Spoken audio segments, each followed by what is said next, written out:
Hey, I am Jess, and I'm obsessed with all things nutrition, science, and helping you navigate this information while maintaining a deep sense of peace and empowerment in your body. I'm a registered dietitian who started out with an eating disorder and then fell in love with learning about how God intricately designed our bodies to be resilient and so much more than superficially beautiful.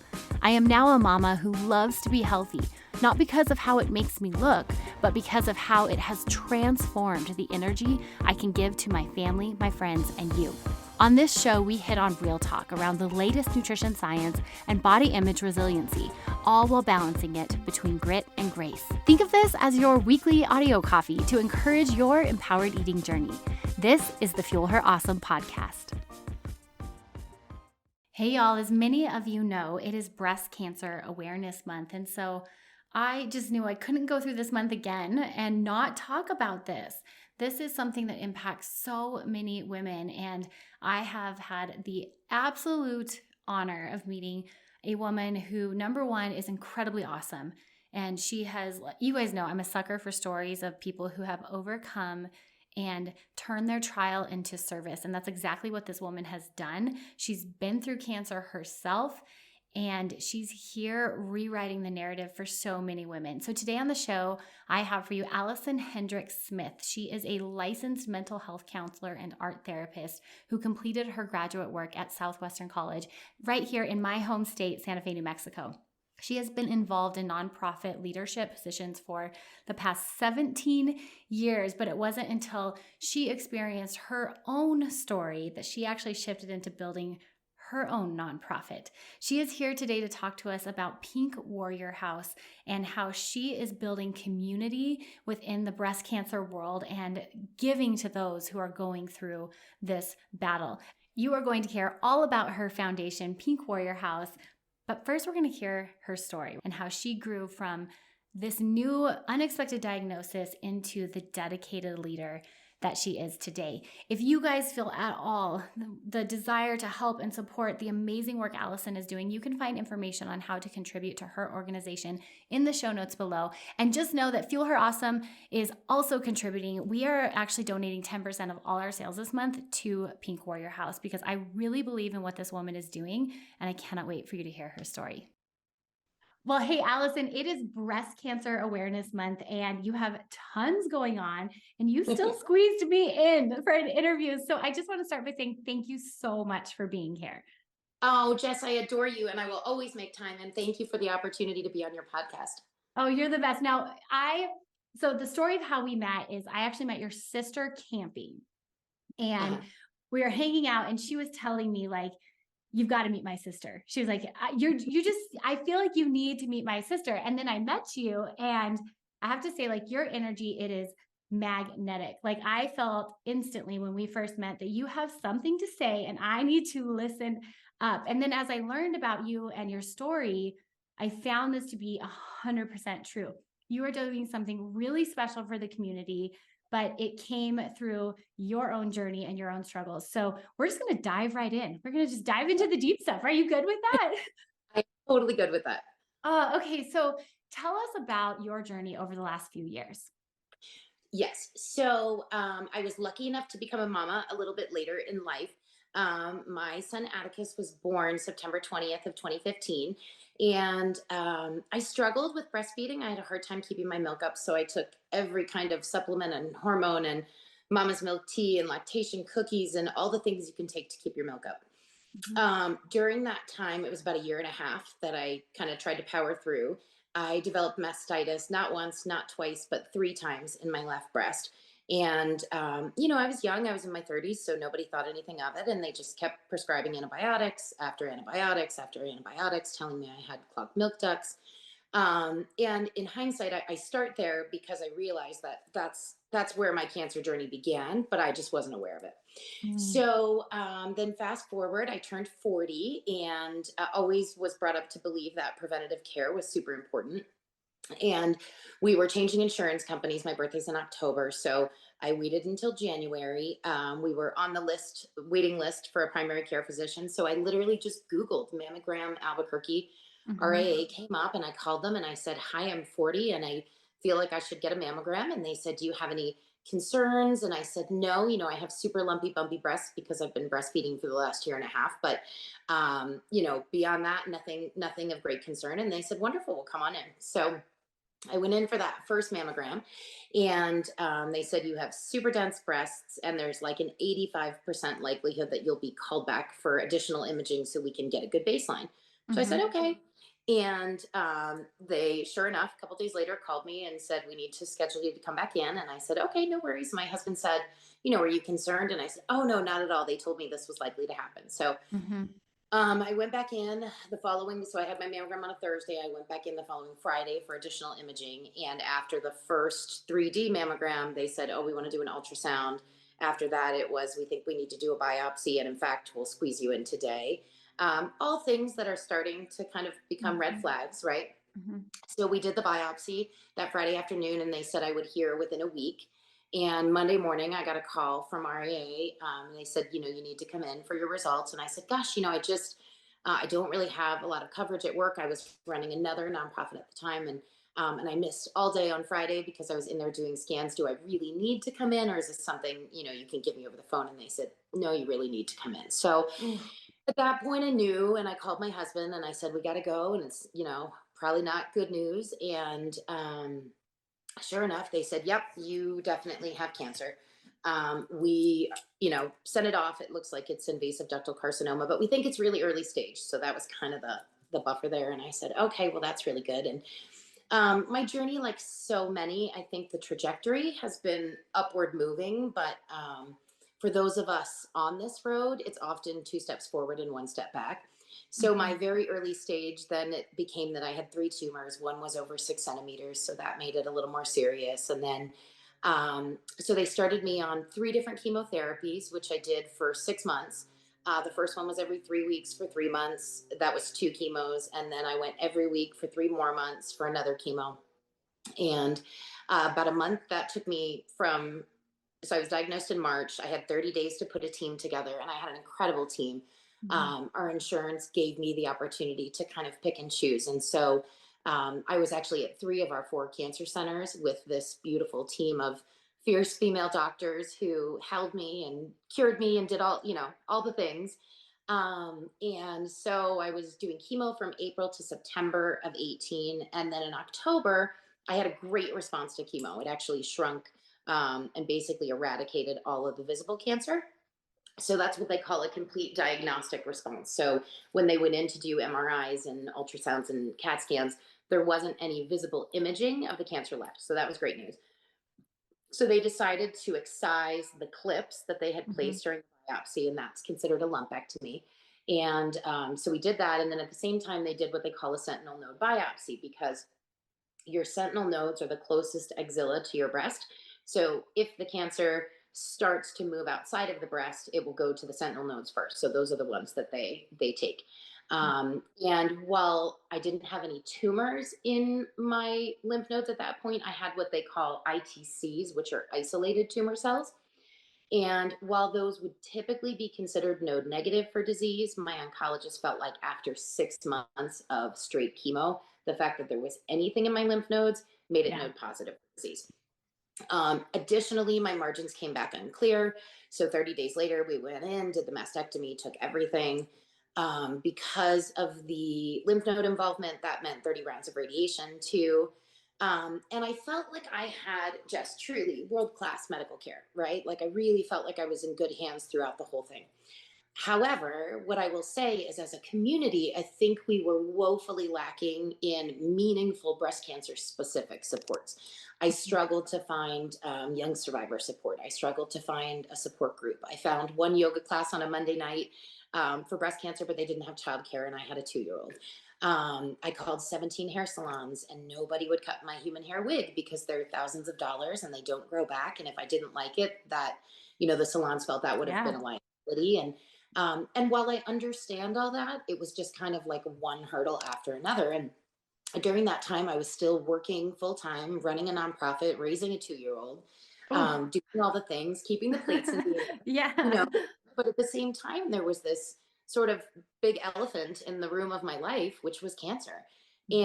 And so I started taking a journal with me when I would go to all my different treatments, and I would journal about all the things I wished we had as a community, all the different supports and, ways that we could lift and hold women on this journey that we as a community just weren't doing a great job of. And this even preceded COVID, right? So anything that may have been available in person then also went away after Oh, that. jeez. Yeah.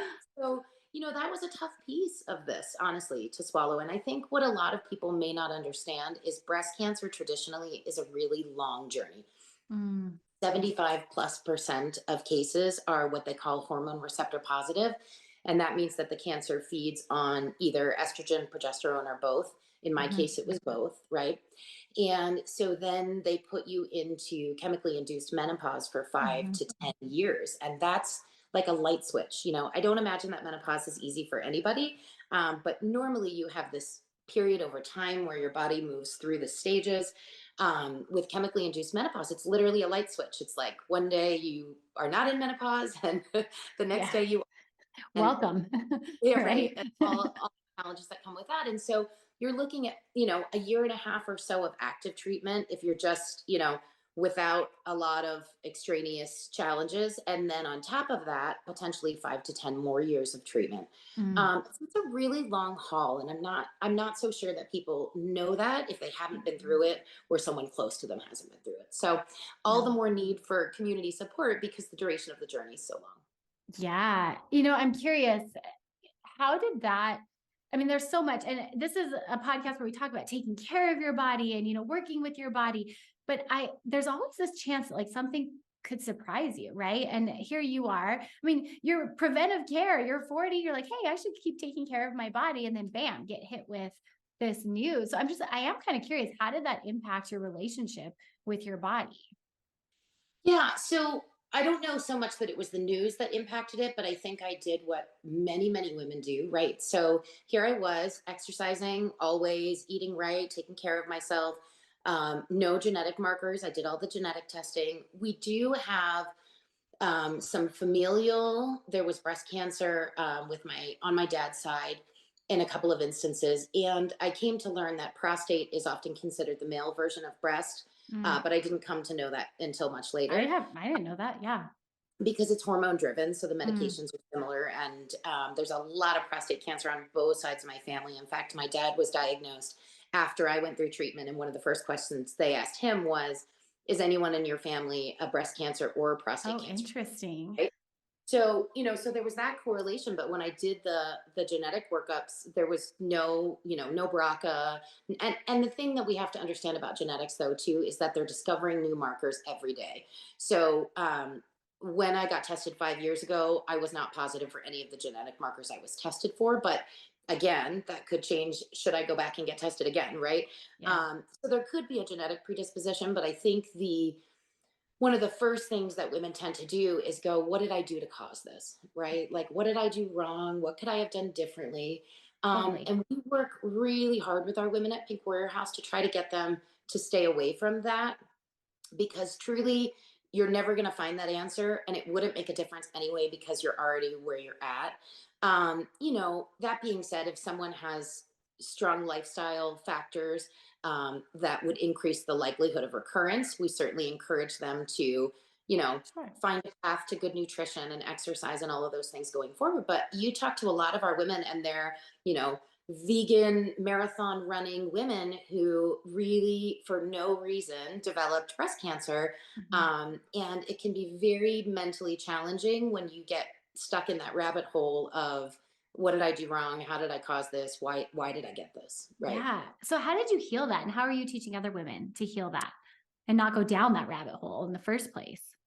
Sure. So I think a little bit more about my background is I have master's degrees in clinical counseling and art therapy. So I had some tools in my Mhm. toolbox to kind of address some of these things. I think for me, it really came to the things that you can control versus those that you can't, right? There's a lot on this cancer journey that is outside of our control. And so we work hard too with our women to help them feel empowered around the narratives with which they have the opportunity to dictate their story, right? Whether it comes Mhm. to cutting off your hair before it falls out or Mm. So good. um, how much power you give cancer over your thoughts and feelings, right? And that's Mhm. easier said than done. I mean, you know, it's like a roller coaster of emotions, sometimes all in one day, every day, up one Mhm. side and down the other. So, but I think, for a lot of women, because it caught them off guard, every time there's an ache or a pain or something feels off, the immediate thought is the cancer's back, right? Mm. And Mhm. so I had to work really hard with the amount of time and energy and thoughts that I gave up to cancer was ultimately Mhm. my right. And so just really trying to create that boundary of this is a part of my life. My life has been forever changed because of this journey. Mhm. And it will always be a part of my life because I get checked much more regularly than the average person. And I have side effects that'll be with me indefinitely. And so getting rid of it or having it out of the purview of my life is not a realistic expectation. But how much of the bandwidth of my thoughts and time and energy I give it on the daily is definitely up to me to decide. And so Yeah. um, I think regaining that sort of control over the narrative was really important. Yeah, that's huge. I mean, you're in the driver's seat, you're autonomous over your thoughts, but Mhm. you know, and my background and like the women I work with, like so much of it is like reclaiming that authority of like my own thoughts. And I just would imagine this is like probably one of if not the most trying experience with that because it so much is out of your control. But it almost sounds like you're saying because it's out of your control, that there's like some acceptance there. You put your hands up and kind of go, okay, this is not in my control. So I can control the bandwidth. I love that word of how Mhm. much I give to this. Well, and the other thing you have to understand is culturally, and I know you do understand, right? So because of the work you do, but culturally, we put a lot of value in physical health. Mhm. We don't tend to prioritize our mental health in the same way. And so when you're on this journey, there is like a guidebook for what you're supposed to do physically, right? Mm, Go to this mhm. appointment, take this medication, have this surgery, your blood work and your diagnostics will dictate where that path goes physically. What I was really saddened by is that I don't think the medical health field, and maybe it's again not within their scope, but does enough to support the mental and emotional aspect of this journey because I, I know it's not just me. We have more than 350 women currently at Pink Warrior House getting their support. Mhm. And it's just a common theme sort of across the board is, here was my guidebook for what to do physically, but there's no way that you go through the journey of cancer and you don't No, experience challenges mentally and emotionally with no that, right? way. No way. It's No. given. Yeah. And that was a huge piece of the motivation behind Yeah. starting Pink Warrior House because we really have to have compassion and grace and understanding for our mental and emotional health as well. Absolutely. So let's talk about Pink Warrior House. Tell me a little bit about what it is and what you are doing. Yes. Okay. So my background obviously is in Yeah. nonprofit. Um, I was with the Make a Wish Foundation for 10 years from '06 to 16. I ran another nonprofit for 3.5 years after that. In January of 2019, I'll never forget, it was New Year's Day. And I woke up, our little guy had jumped in bed with us. And so it was my husband and our son and I. And my husband looked at me and he said, "Okay, it's New Year's Day. What do you want to do with the rest of your life?" And if you know my husband, that wouldn't surprise you because he's Totally. he's really good at big swings.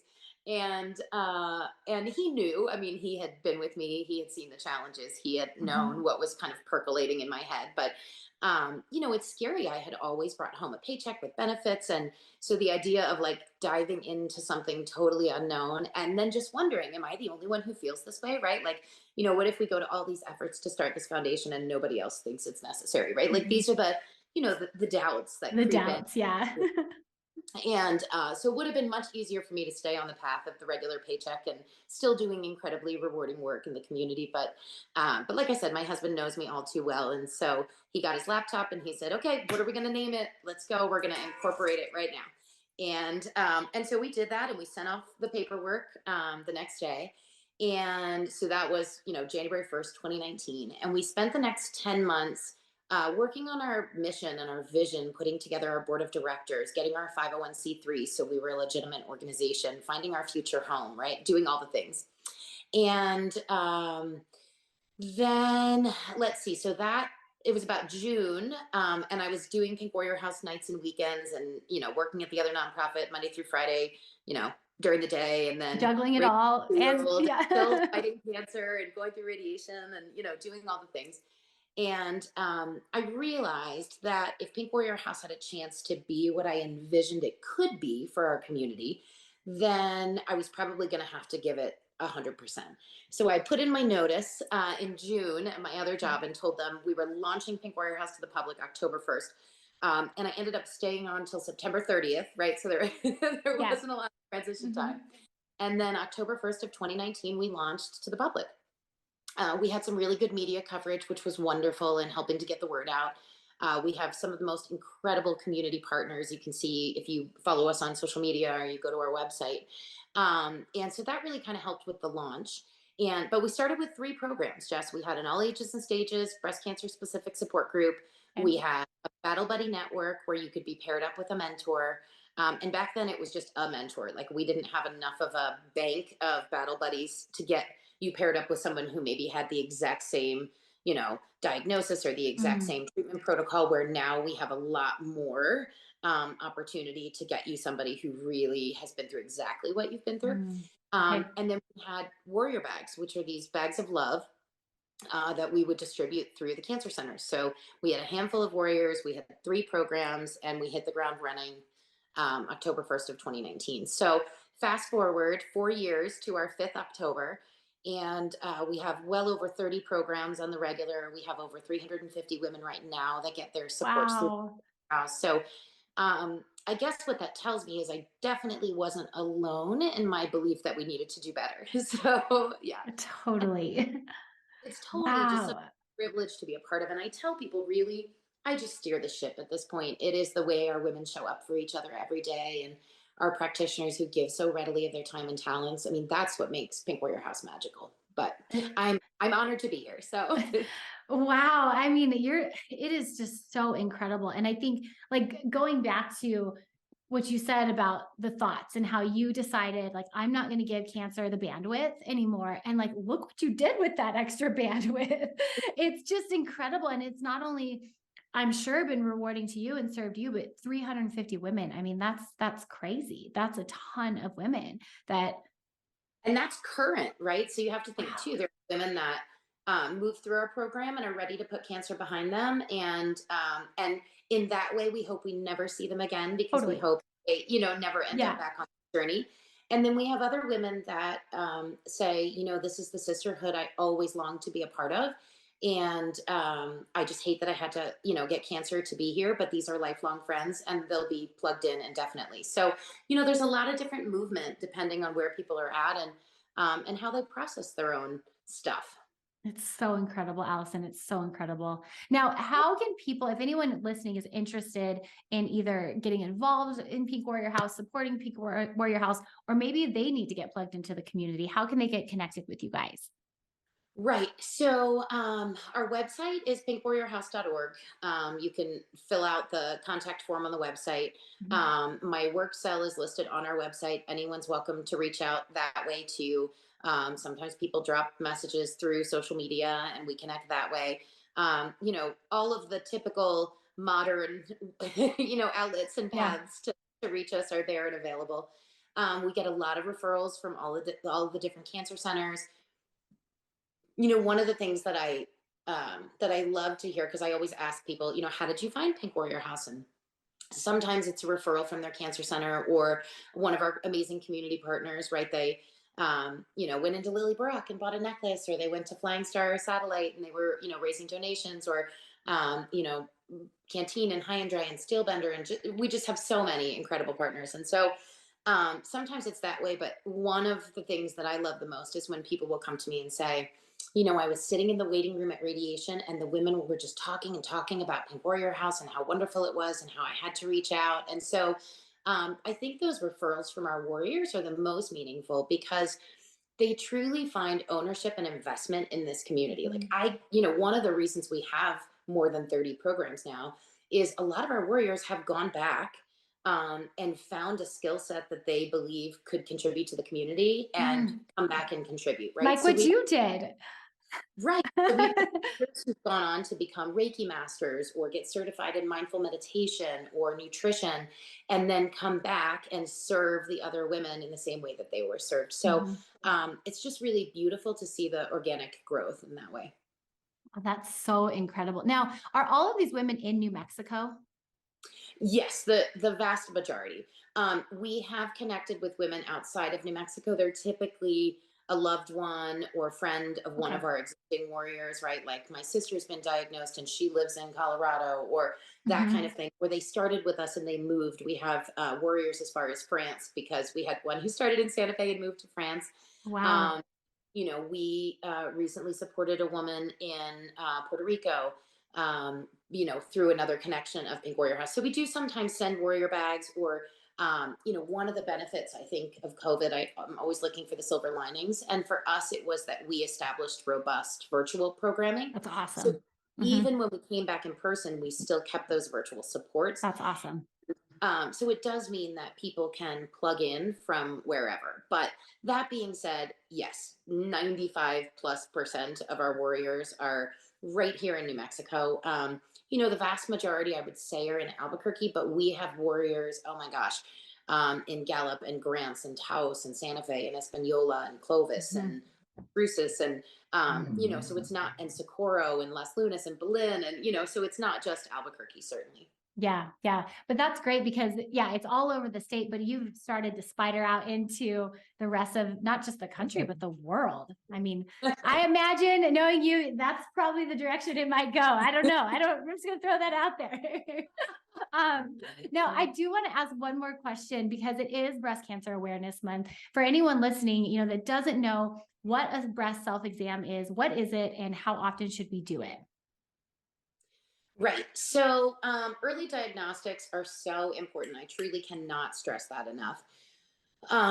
So go and get your mammograms. Unfortunately, if you are under 40 and you don't have either the genetic markers that you've been tested for or an immediate familial connection, i.e., like a mom or a sister, you won't, chances are insurance won't cover a mammogram prior to the age of 40, right? So yeah, I want to ask you a question on this because I actually got my first mammogram this year. Oh, good. Okay. And I'm not 40 yet, but I got it because I complained of pain. So just because I complained of pain, they said, well, let's check it out. And they did mammogram and ultrasound and covered it. That is amazing that you were able to get that done, Jess. And I'm so glad. Unfortunately, that's not the story Is for that all of not our. the story? No, oftentimes they'll know something's wrong, but it'll be, well, you're too young for cancer, or we'll just watch and wait, and then the diagnoses can come later stage by the time they actually do get them. I So wonder what the difference was because I do know I have family history of breast cancer, so I am nervous about not immediate though. And right, I'm also just an anxious personality, so I tend yeah, to want to know about that kind of stuff. But I had been asking physicians, and this was the first one that heard me out. So right. I'm curious. I'm like, now I want to know what was the difference because if that's not the story, I wonder. Well, and what you just said there is a big part of it, right? You were asking multiple physicians, and so Yeah. you were advocating for yourself and continue to push until you were able to get some results. Not everybody is programmed that way, right? So Sure. often in our culture, we come up with, you go to the doctor and they tell you something and you follow it because they're the doctor, right? Yeah. And Yeah. True. and so a lot of it depends on that referring physician and your insurance coverage. I mean, there's so many components, but Hmm. that's where I think self-checking is super important. Going in for your annual visits, for your physicals, going in for your, you know, annual exam with your gynecologist, right? Because they'll do a self-check on you, and then self-checking monthly. I really, am a firm believer in that. We have a lot of women that found their own lumps, or their partner or loved one found, in an intimate situation, found their lump, or, Hmm. so there's a lot of cases where, they're discovered sooner because people have familiarity with their own body. And I think that that's Hmm. really important. One of the sites I think I would drive you to is the National Breast Cancer Foundation. Has a really great breakdown of how to self-check, and they actually break it down to how to self-check in the shower, or standing in front of your mirror, or laying down, and using the flat part of your three middle fingers and pressing first gently and then more moderately and then firmly, and just really familiarizing yourself with your whole breast area and also under your armpits, because that's where your axilla are. And if breast cancer were to develop deep in your breast and you couldn't feel it and it started to travel, that's where it would travel to. So Mm. including your axilla is really important in that self-checking as well. That's so important. Okay, I will link that. So I will link all of your Pink Warrior House contact, Instagram, everything, everywhere I can find you will be linked in the show notes. But I'll also link that. You said National Breast Cancer Foundation, correct? Yeah. Right. And I can text you the link. Okay, It's that'd just, be awesome. there's a lot of really good ones out there. If you go searching, you can find it. But I just like theirs because, maybe you're not someone who wants to check in the shower. Maybe you prefer lying down. Maybe, Right. being in front of the mirror helps you because you can see what you're doing. So I really like that they kind of break it down into steps with multiple options. That's awesome. Yeah, that would be great. So we can link it just for anyone listening that wants to. I mean, that's part of this, right? Is the awareness and self Totally. advocacy. Yeah. Oh, well, Allison, thank you so much. Thank you so much for not only coming on the show, but like I said, making time in October. I know this is a precious month for you, and it's your birthday month. Happy belated birthday. Ooh. So, Jess, do we have a minute where I could talk a little bit about our programs and services? I don't know how much time. Absolutely. Yep. Go ahead. Yep. Tell us more. Okay, great. So I just think it's really important that everyone knows that all of the services that come from Pink Warrior House are completely free of charge to anyone on this journey. It's written in our mission that we support those battling and their caregivers. So we have pretty robust programming for caregivers as well, because it is also a journey for them. They're also welcome at all of our groups and classes and workshops. We have everything from, we have a multitude of support groups. So we have our all ages and stages group that meets 3 times a month, twice virtually, once in person. We have a metastatic group. We have a fitness and nutrition group. We have the only young survivor group in the state, and that's a collaboration with Loveless and the Young Survivor Coalition. We have a caregiver group. We do art therapy. We have a Spanish speaking in person group for our Spanish speaking friends here in New Mexico. We offer individual counseling services. We have our wig program, and our wig program has a stylist on hand that will cut and style your wig for you. We'll wash and restyle it throughout your journey. We'll shave your head if you don't want to walk into a local salon. We started our Beautiful Warrior program after things like the Look Good, Feel Better program had gone away, when American Cancer had really, you know, honed their focus in on research and education, which are huge and important factors. But some of that direct programming went away. So we tried to fill some of those voids as well. We do a lot with nutrition. We have an intentional movement program. So we have yoga and meditation and Pilates, and we even have professional dance classes that come at no cost. Once a month, we have Reiki, we have massage, we have our Battle Buddy network, we do our warrior bags. And again, it's 100% free. So there really is a little bit of something for everyone. And then, because our women, really love each other, we do some social things every month too. So like Kelly Joe from Kelly Joe's Design by Wine, she comes 3 or 4 times a year and does guided painting classes. And so there's just kind of always something going on. And you can find that information at our website at pinkwarriorhouse.org. Or if you're looking for individual services like massage, Reiki, wigs, you would just call us directly and make an appointment. But just kind of wanted people to know the scope of our programming, because I think that Totally. that's really important as well. Oh my gosh. Yeah, so much going on. Again, this is why I'm like, I cannot believe you fit me in, because not only are you doing all that this month, you're promoting and fundraising and really connecting with our community. So yeah, wow. That's Well, and incredible.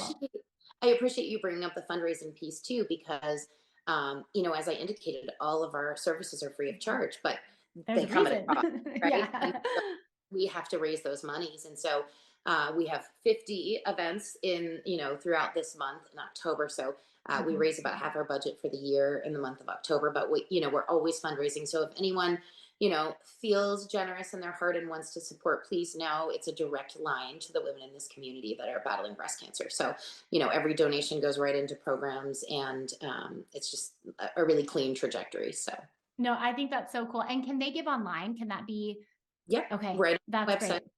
Yep. That's Like, awesome. So when that you will go to definitely .org, there's a big banner right on the homepage that says donate now.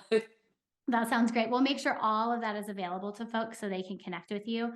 Um, yeah, it's incredible work you're doing, Allison. And I know you feel it. And I know you say you just drive the ship, but you also built the ship, which is really cool. So I'm honored to know you. And thank you so much for sharing your story with us. Oh, Jess, I'm honored to know you too. Thank you so much for having us on and for highlighting Pink Warrior House. And I just appreciate you so much. Gosh, I'm so glad you joined me today. If today encouraged you, would you take a minute and encourage me by leaving a review for the show?